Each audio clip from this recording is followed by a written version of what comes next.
Bismillahirrahmanirrahim. Beta, we are meeting in third session of lecture number 7, and in this session we are going to discuss about unrealistic optimism. Asha beta, we have time and again discussed the concept of optimism. Anyone would please repeat what is optimism? Optimism. Anyone? बेटा गलत ही Sir, optimism. Ji ji ji Sir, optimism means being positive. Positive about Sir, positive thinking. positive. Puneet sir, Sir, be op- positive about future. Exactly. Having positive outlook about future, यानी जो आने वाला वक्त है उसके बारे में पुरउम्मीद रहना, उसको हम कहते हैं ऑप्टिमिज्म। लेकिन बेटा यहाँ पे जो बात आ रही है, ऑप्टिमिज्म भी दो तीन तरह के होते हैं। एक अच्छा होता है और एक यानी ऑप्टिमिज्म कभी कभी नुकसान भी देना शुरू कर देता है। हम उस ऑप्टिमिज्म की बात करेंगे जो नुकसान देने वाला होता है, जिसको हम कहते हैं अनरियलिस्टिक ऑप्टिमिज्म। अनरियलिस्टिक यानी गैर हकीकी, गैर हकीकी। कहते हैं ना भाई फला चीज जो है वो थोड़ी सी गलत है। तो कभी कभी ऑप्टिमिज्म ऑप्टिमिज्म का जो डाउन साइड है उसके बारे में हम थोड़ा सा बात करेंगे कि कभी कभी ये अनरियलिस्टिक भी होता है। नंबर वन, यानी अब इसका अगर दोनों का कंबाइन करके मीनिंग निकालें कि you are having a positive outlook for your future but it is too much, यानी टू मच यानी आप हकीकत से कुछ ज्यादा ही रियलिस्टिक या हकीकत से कुछ ज्यादा ही ऑप्टिमिस्टिक बन रहे हैं। फॉर एग्जांपल आप कहते हैं ना भाई मेरा फ्रेंड जो है ना वो मेरी मुश्किल वक्त में मदद कर देगा, अब मुझे फ्यूचर के लिए कुछ पैसा वगैरह बचाने की कोई जरूरत ही नहीं है, ये मेरा श्योर है ना, ये बस मेरी सारी हेल्प कर देगा। मैं अपनी पूरी प्रॉपर्टी बेचकर मैं अपने श्योर के नाम कर देता हूँ, ये फ्यूचर में मेरा केयर करेगा। ये एक अच्छी सोच है, ऑप्टिमिस्टिक है कि भाई ये मेरे साथ अच्छा ही करेगा। लेकिन इतना हद से ज्यादा उस पर ट्रस्ट करना या हद से ज्यादा, तो ये थोड़ा आपके लिए नुकसानदायक हो सकता है। तो जी बेटा, इससे रिलेटेड कोई आप लोग बताएंगे अपना फीडबैक वगैरह, अनरियलिस्टिक ऑप्टिमिज्म का कोई मिसाल वगैरह? Yes, sir, I have. जी सर रिपीट करें सर पहले तो। जी, खुदा बख्श आप बताएं। जैसे सर कुछ लोग जो होते हैं वो स्मोकिंग करते हैं, हालांकि उनको पता भी होता है कि स्मोकिंग सेहत के लिए अच्छा नहीं होता, और जो स्मोकिंग के पैकेट होते हैं उन पे ग्राफिक इमेजेस भी लिखते हैं कि it causes lung cancer, mouth cancer. और स्मोकिंग से रोज मतलब हर साल 8 मिलियन पीपल जो होते हैं वो मरते भी हैं, और दिन के हिसाब से 1300। उनको पता भी होता है कि सेहत के लिए अच्छा नहीं होता, लेकिन वो अनरियलिस्टिक ऑप्टिमाइज यहाँ पे अप्लाई करते हैं। कहते हैं कि दूसरों के लिए अच्छा नहीं होता, हमें तो इनसे कुछ फर्क नहीं पड़ता, पिला ने किया उसको तो नहीं हुआ। सही, ठीक है ठीक है। अदनान बेटा समझ में आ गया या इसको मैं रिपीट करूं थोड़ा? सर थोड़ा सा रिपीट कर दें सर। बेटा ऑप्टिमिज्म की माना है पॉजिटिव आउटलुक फ्यूचर के बारे में कि भाई फ्यूचर में अच्छा ही होगा। लेकिन एक कहते हैं ना हद तक, एक हद तक हर अच्छी चीज भी एक हद तक अच्छी होती है, एक हद के बाद वो अच्छी चीज भी फिर बुरी बन जाती है। तो यानी एक हद से ज्यादा आप यानी कोई पॉजिटिव आउटलुक कर लें तो ये थोड़ा अनरियलिस्टिक बन जाता है। फॉर एग्जाम्पल आप ये कहें कि भाई जो है फलां बच्चा जो है वो मुझे कल इम्तिहान वाले दिन सुबह सुबह बैठकर मुझे टॉपिक ये क्लियर करवा लेगा, इसीलिए मुझे रात को बैठकर पढ़ने की जरूरत नहीं है, कल मेरी ये हेल्प कर लेगा। लेकिन शायद कल उसको बुखार आ जाए, कल वो ना आ पाए, या कल उसे लेट हो जाए और इम्तिहान से पहले वो आपका वो ना करवा पाए। इसलिए कहते हैं ना फ्यूचर में इतनी भी उम्मीदें नहीं रखनी चाहिए, हद से ज्यादा उम्मीदें नहीं रखनी चाहिए, और वो उम्मीदें जो हकीकी ना हो, गैर हकीकी हो। अच्छा, Number one, many of us have an unrealistic optimism about future life events. यानी फ्यूचर के बारे में हमें काफी लोगों को यानी अनरियलिस्टिक ऑप्टिमिज्म होता है कि भाई ये चीज भी अच्छी होगी, ये भी होगा, वो भी होगा। Number two, students perceive themselves as far more likely than their classmates to get a good job. यानी अगर स्टूडेंट से पूछा जाए तो वो कहते हैं एवरेज से देखा जाए दूसरे लोगों से ज्यादा मेरे चांसेस है कि मुझे जॉब मिल जाए। यानी उसको एक दूसरों से ज्यादा उसके चांस का होने का वहम है या इल्यूजन है, ये उसका अनरियलिस्टिक ऑप्टिमिज्म है कि भाई दूसरों से ज्यादा मेरे चांस ज्यादा हैं। ड्रॉ गुड सैलरी, तनख्वाह मुझे दूसरों से ज्यादा मिलेगी, ओन होम मेरा अपना घर होगा, as far less likely to experience negative events. और जो नेगेटिव इवेंट्स होने वाले हैं लाइफ में वो समझता है कि नहीं नेगेटिव कम होंगे पॉजिटिव ज्यादा होंगे। ठीक है, such is developing a drinking problem, कि भाई वो कहता है नहीं मेरे साथ तो ड्रिंकिंग प्रॉब्लम होगा ही नहीं। Having a heart attack before age 40, वो कहता है नहीं मेरे साथ तो होगी नहीं ये चीज। ठीक है, और बीइंग फायर्ड, नहीं मुझे तो नौकरी से निकाला ही नहीं जाएगा। तो ये सारी चीजें अनरियलिस्टिक ऑप्टिमिज्म के दायरे में आती हैं। यानी कुछ चीजें पॉजिटिव उनको हद से ज्यादा उन चीजों पर यानी पुरउम्मीद होकर बैठ जाना, और नेगेटिव चीजों से इतना ना डरना कि नहीं बेटा भाई मेरे साथ तो नहीं होगा, भाई आप थोड़ा सा आहिस्ता चलाया करो गाड़ी को, नहीं भाई एक्सीडेंट दूसरों के साथ होते हैं मेरे साथ थोड़ी ना होंगे। इसको हम कहते हैं अनरियलिस्टिक ऑप्टिमिज्म। बेटा आजकल वालदेन समझाते हैं ना बेटा आजकल यानी बुरे बुरे मिसालें आ रही हैं, प्लीज आप लोग अपना थोड़ा ख्याल रखें, मोबाइलें हैं आप लोगों के पास, बच्चियां बच्चों से लड़कों से बातें करती हैं, इन चीजों का थोड़ा ख्याल रखें। तो वो यही कहते हैं कि नहीं मम्मा नहीं पापा, या यानी यही दिल में खुद को बताते हैं कि नहीं मेरे साथ ऐसा कभी नहीं होगा, मेरे साथ नहीं हो सकता ये।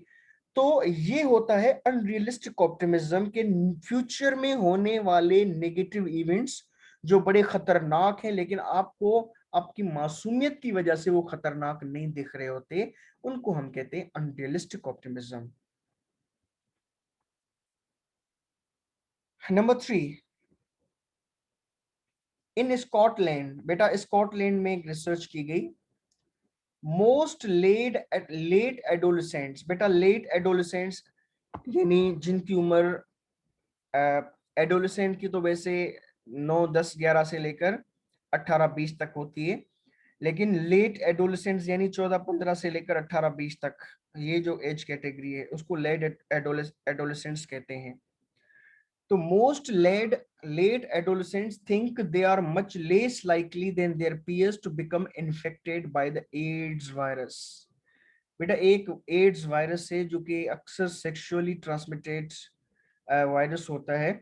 तो जो एडोलेसेंट्स हैं 15 से 20 साल की उम्र वाले लड़के जो कॉलेज गोअर्स होते हैं, वो लोग सोचते हैं कि हाँ माना कि एड्स होता है लेकिन हमारे चांसेस नहीं है, दूसरे लोग हो जाते, हम नहीं, हमें नहीं होगा ये चीज, हमें नहीं होगी।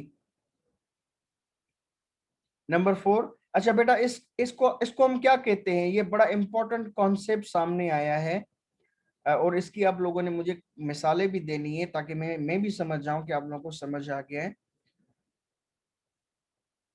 फॉर एग्जाम्पल कुछ लोग स्मोकिंग करते हैं, कहते हैं भाई स्मोकिंग से भी कैंसर हो जाएगा, वो कहते हैं नहीं मुझे नहीं होगा, दूसरों को हो जाता होगा मुझे नहीं होगा। इसको कहते हैं illusion of invulnerability, illusion of invulnerability, illusion कहते हैं वहम को, इनवल्नरेबिलिटी यानी the chances of not being affected. ठीक है भाई मुझे तो कुछ नहीं होगा इन चीजों से। नंबर 4, इल्यूजरी ऑप्टिमिज्म इंक्रीजेस अवर वल्नरेबिलिटी, यानी ये जो ऑप्टिमिज्म आप हद से ज्यादा एक रखते हैं तो वही चीज आपकी वल्नरेबिलिटी को लीड करती है, यानी आपकी वल्नरेबिलिटी क्रिएट हो जाती है, आप उस चीज से ज्यादा अफेक्टेड हो जाएंगे, ज्यादा आपका ये जो बेखौफ होना बेएहतियाती करना, यही चीज आपके उस चीज में फंसने का जरिया बन जाएंगी। अभी फॉर एग्जाम्पल कोरोना चल रहा है, आए रोज हम सुन भी रहे हैं कि फला जगह मौत हो गई, फला जगह ये केसेस हो गए, हम कहते हैं नहीं इन लोगों को होता होगा मुझे नहीं होगा, कोरोना मेरे साथ नहीं हो सकता। इसको हम कहते हैं illusion of invulnerability. Believing ourselves immune to misfortune, हम समझते नहीं मेरे साथ इस तरह की कोई चीज नहीं हो सकती। We do not take sensible precautions, हम क्या करते हैं कि हम प्रिकॉशंस नहीं करते या एहतियात नहीं करते, बेएहतियाती करना शुरू कर देते हैं इस चीज की वजह से। नंबर 5, इन वन सर्वे, एक सर्वे में 137 marriage license applicants accurately estimated that half of marriages end in divorce. Yet most assess their chance of divorce as 0%. यानी बेटा 137 मैरिज लाइसेंस एप्लीकेंट्स, यानी ये जो मैरिज ब्यूरो आप लोगों ने सुना होगा बेटा, जो शादियां करवाते हैं, ठीक है, मैरिज लाइसेंस एप्लीकेंट्स यानी वो लोग जो मैरिजेस करवाते हैं, उन लोगों से पूछा गया कि भाई कितनी शादियां डिवोर्स पे खत्म होती हैं, तो उन लोगों ने एक्यूरेटली बताया कि भाई 50% ये जो शादियां अभी कर रहे हैं 50% लोग यानी इनकी तलाक हो जाएगी। लेकिन जो लोग शादियां कर रहे होते हैं वो बड़े यानी हशाश बशाश होते हैं, वो कहते हैं हाँ भाई आपकी डिवोर्स की चांसेस कितनी, वो कहते हैं 0%। नए नवेले जो कपल होते हैं वो यही कहते हैं 0%, मैं तो इसको रानी बना कर रखूंगा, मैं तो इसको राजा बना कर रखूंगी। ठीक है बेटा।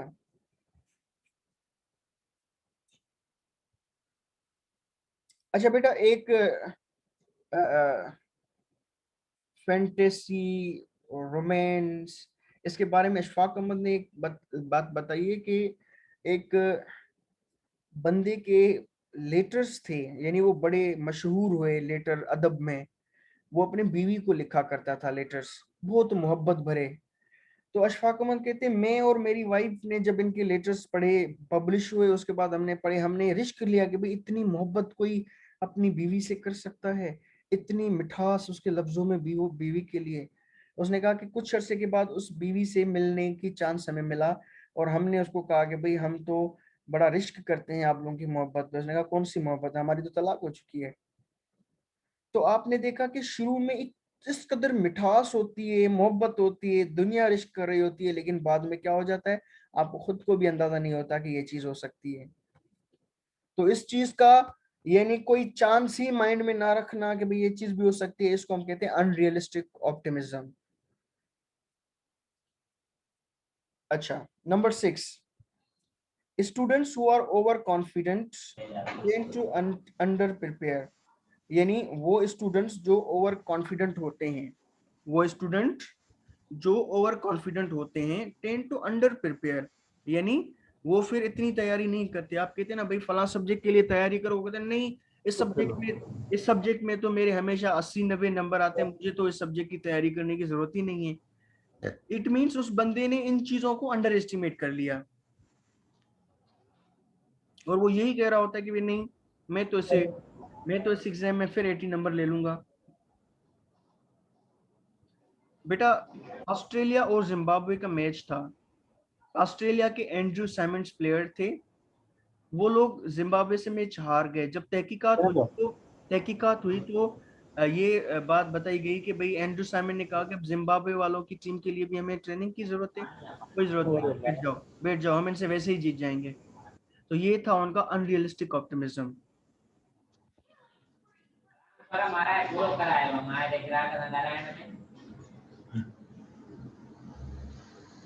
देर बेटा, हेलो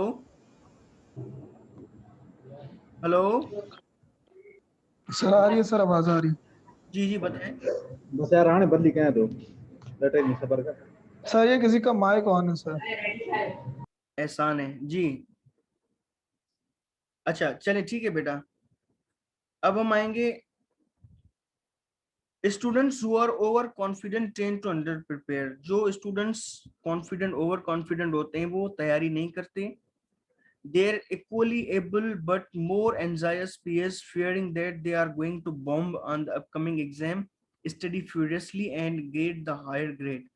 यानी यहाँ पे ये बताया जा रहा है कि दो तरह के स्टूडेंट्स होते हैं। वो लोग जो ओवर कॉन्फिडेंट होते हैं कि यार अब हमें भी एग्जाम की तैयारी करने की जरूरत है क्या, हम तो बड़े कॉम्पिटेंट हैं, इंटेलिजेंट हैं, कोई जरूरत नहीं है।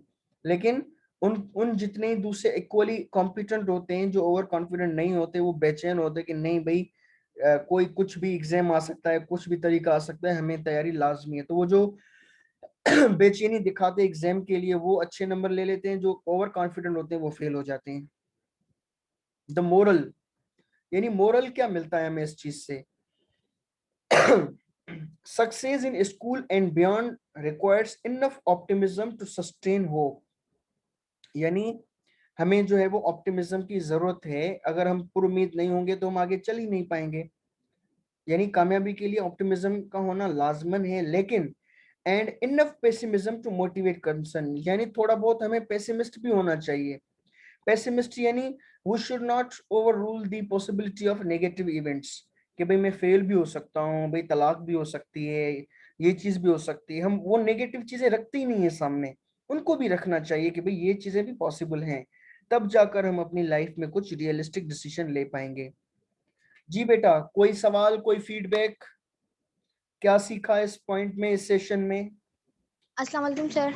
वालेकुम सलाम। जी बेटा। सर एक एग्जांपल, अक्सर ऐसा होता है कि फोन्स वगैरह रात में लोग देर से लेके निकल रहे होते हैं अंधेरी जगहों पे, तो वो भी हमें लेके नहीं निकलना चाहिए। लोग कॉन्फिडेंटली लेके निकल रहे होते हैं कि हमारा फोन चोरी नहीं होगा या कोई छीनेगा नहीं आके, लेकिन अक्सर ऐसा होता है कि अंधेरी जगहों पे फोन छीन लिए जाते हैं। तो ये फोन मतलब या तो आप लेके नहीं जाओ या फिर आप ऐसे रख के लेके जाओ कि किसी को फील ना हो कि आपके पास फोन है। ये भी exactly, over confidence. Exactly 110% correct. ठीक है बेटा, ये टॉपिक हमारा हो गया।